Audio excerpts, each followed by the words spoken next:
আজকে এমন একটি বিষয় নিয়ে আপনাদের সামনে আলোচনা করব, যেই বিষয়টি আমাদের চোখের সামনে সবসময় ঘুরলেও সেই বিষয়টি হয়তো আমাদের চোখ এড়িয়ে যায়। হ্যাঁ, ছবিটি দেখে অবশ্যই বুঝতে পেরেছেন আজকের ঘটনা ডিজিটাল দুনিয়ার ডিজিটাল দুর্নীতি নিয়ে। আমাদের কেন্দ্র সরকার নরেন্দ্র মোদী সরকার সবসময় আমাদেরকে ডিজিটাল ইন্ডিয়ার অ্যাডভার্টাইজমেন্ট করতে থাকেন। সবসময় অনেক ওনার বক্তব্য থেকে শুরু করে, ওনার মন কি বাত থেকে শুরু করে পার্লামেন্টারি বক্তব্যে একটা জিনিস শোনে, ডিজিটাল ইন্ডিয়া। আর যারা অ্যাডভার্টাইজমেন্ট করতে উনি কোথাও খামতি রাখেন না। কিন্তু এই ডিজিটাল ইন্ডিয়াতেই, এই ডিজিটাল ইন্ডিয়ার আন্ডারে আমরা যত ট্রানজাকশন করছি বা আমাদের যত ডিজিটাল সিকিউরিটি রয়েছে, সেগুলো কিভাবে প্রত্যেক মুহূর্তে আমাদের সেফটি, আমাদের সিকিউরিটিকে নষ্ট করছে, আর তার জন্য কতটা আর্থিক ক্ষতি হচ্ছে সেই বিষয়ে হয়তো আমরা জানিও না। আজকে সেই বিষয় নিয়েই আপনাদের সামনে আমরা এসেছি। তো আমরা প্রথম 2022 সাল থেকে 2025 সাল অবধি এখন অবধি আনুমানিক কতটা দুর্নীতি হয়েছে সেই বিষয়ে কথা বলবো।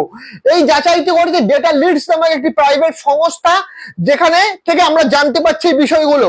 চলুন এবার জেনে নেওয়া যাক 2022 সালে কত টাকার দুর্নীতি হয়েছিল। 2022 সালে সাইবার প্রতারণায় ক্ষতি হয়েছিল 2306 কোটি টাকা। হ্যাঁ, অঙ্কটা দেখুন, 2306 কোটি টাকা। এই টাকাটাই আপনার মতন আমার মতন অনেকের পকেট থেকে এই টাকাটি গেছে। এই টাকাটা সাধারণ মানুষের টাকা, আর যেই টাকাটা বাঁচাতে পুরোপুরি ভাবে অসমর্থ কেন্দ্রীয় সরকার কোনোভাবে কোনো সিকিউরিটি, কোনো সেফটি দেয়নি। চলুন এবার দেখে নেওয়া যাক 2023 সালে আমরা কত টাকা হারিয়েছি আমাদের ভারত থেকে। 2023 সালে এবার চলে যাচ্ছি, 2023 সালের সংখ্যাটি 3 গুণেরও বেশি বেড়ে গেছে। অঙ্কটি একবার দেখুন, মাথা খারাপ হয়ে যাবে। 7,465 কোটি টাকা। হ্যাঁ, এই সংখ্যাগুলি একটি আনুমানিক সংখ্যা, এক্সাক্ট ফিগার বলা সম্ভব নয়, কিন্তু 7,465 কোটি টাকার কাছাকাছি আমাদের পকেট থেকে গেছে। এবারে চলে যাচ্ছি 2024 সালে, যেটা দেখলে আরো আপনাদের মাথা খারাপ হয়ে যাবে। 2024 সালে 3 7 21 হয়, সেখানে 22, মানে 3 গুণেরও বেশি টাকা। 22,842 কোটি টাকা সাইবার প্রতারণায় হারিয়েছে ভারতীয়রা। এবার 2025 সাল, মানে চলতি বছরে এই সংখ্যাটি এবার আরো 5 গুণ বেড়ে প্রায় পৌঁছেছে 1.2 লক্ষ কোটি টাকাতে।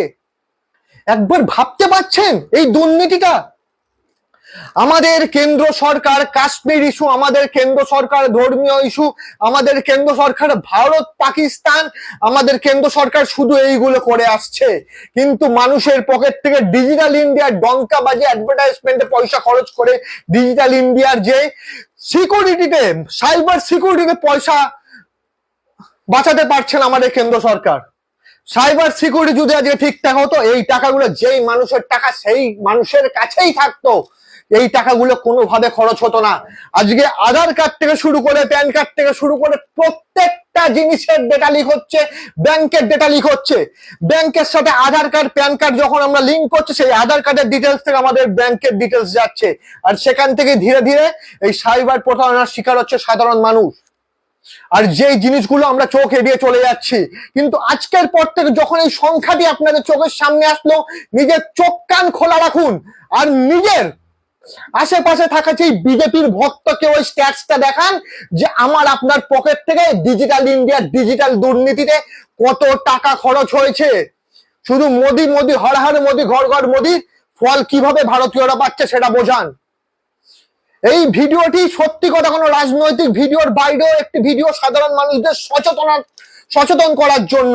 সুতরাং নিজেরা সচেতন হন এবং ভিডিওটি শেয়ার করে বাদ বাকিদেরও সচেতন করুন। সকলে সুস্থ থাকবেন, ভালো থাকবেন। ধন্যবাদ।